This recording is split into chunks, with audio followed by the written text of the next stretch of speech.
মাথায় বাজ পড়ল ভারতের।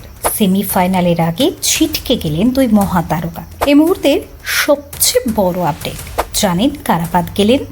দেখুন, ভারতীয় ক্রিকেট দলের জন্য একটি গুরুত্বপূর্ণ সময় আসছে, যেখানে তারা নিউজিল্যান্ডের বিরুদ্ধে গ্রুপ পর্বের শেষ ম্যাচে অংশগ্রহণ করবে।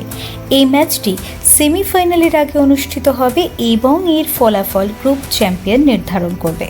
রোহিত শর্মা, যিনি দলের একজন প্রধান ওপেনার এবং অধিনায়ক, পাকিস্তানের বিরুদ্ধে খেলার সময় হ্যামস্ট্রিংয়ে চোট পেয়েছিলেন, আর এই চোটের কারণে তিনি কিছু সময় মাঠের বাইরেও ছিলেন। তার অনুশীলনেও ব্যাটিং করতে পারেননি, পরিবর্তে তিনি শ্যাডো প্র্যাকটিস করেছেন, যা তার ফিটনেস নিয়ে উদ্বেগ সৃষ্টি করেছে। অন্যদিকে শুভমান গিলও অসুস্থতার কারণে অনুশীলনে অংশ নিতে পারেননি। তার স্বাস্থ্য পরিস্থিতি নিয়ে উদ্বেগ রয়েছে এবং ভারতীয় টিম ম্যানেজমেন্ট আগামী দুদিনে তার অবস্থার উপর নজর রাখবে।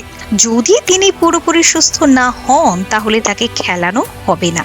যদি রোহিত ও গেল উভয় খেলতে না পারেন, তাহলে ভারতীয় দলের ওপেনিং জুটি হিসাবে বিরাট কোহলি এবং KL রাহুলকে দেখা যেতে পারে। এটি দলের জন্য একটি বড় পরিবর্তন হবে এবং তাদের পারফরমেন্সের উপর অনেক কিছু নির্ভর করবে। বর্তমানে ভারতের দুই মহাতারকা রোহিত শর্মা এবং শুভমান গিলের খেলার সম্ভাবনা নিয়ে উদ্বেগ রয়েছে। তাদের ফিটনেস পরিস্থিতি স্পষ্ট না হওয়া পর্যন্ত ভারতীয় টিম ম্যানেজমেন্ট সিদ্ধান্ত নিতে পারবে না। Bureau report, TV7 Bangla.